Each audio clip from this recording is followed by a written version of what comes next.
गोरखपुर में ममता कुलकर्णी बोली, दाऊद आतंकी नहीं, मुंबई ब्लास्ट नहीं करवाया, मैं उससे कभी नहीं मिली। एक्ट्रेस से साध्वी बनी ममता कुलकर्णी फिर सुर्खियों में है। गोरखपुर में अंडरवर्ल्ड डॉन दाऊद इब्राहिम को लेकर उन्होंने कहा, उसने कोई बम ब्लास्ट नहीं किया, वह आतंकी नहीं है। उन्होंने ये भी साफ किया कि वह दाऊद से कभी नहीं मिली। कहा, मैं आज पूरी तरह आध्यात्म के मार्ग पर हूँ, राजनीति या फिल्म इंडस्ट्री से मेरा कोई संबंध नहीं है। ममता 3 दिन के गोरखपुर दौरे पर हैं। मंगलवार को एक होटल में उन्होंने ये बातें कही थी। बुधवार को उन्होंने गोरखनाथ मंदिर में गोरखनाथ के दर्शन किए, साधु संतों से मुलाकात की और भजन संध्या में शामिल हुई। ममता इससे पहले महाकुंभ में चर्चा में रही, जब वह महामंडलेश्वर बनी थी।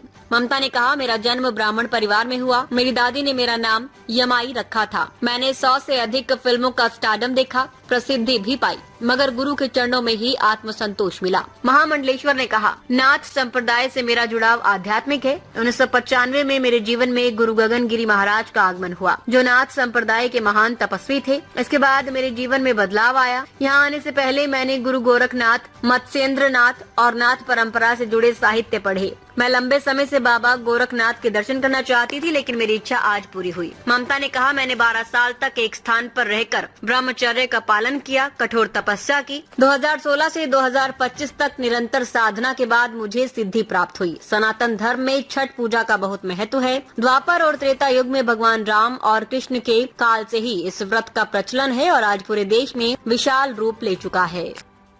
नहीं, दाऊद का कहाँ लेना देना है? दाऊद से मेरा दूर से कोई लेना देना नहीं है। किसी एक का नाम जरूर था, लेकिन आप देखोगे उसने कोई बॉम्ब ब्लास्ट या कुछ एंटी नेशनल चीज नहीं की थी देश के अंदर। मैं उसके साथ तो नहीं हूँ, लेकिन वो he is not some terrorist.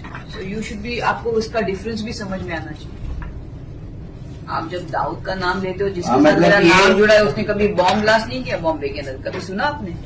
जिसका नाम आप ले रहे हो, दाऊद का कभी नाम था ही नहीं मेरा, कभी दाऊद को मैं जीवन में नहीं मिली हूँ।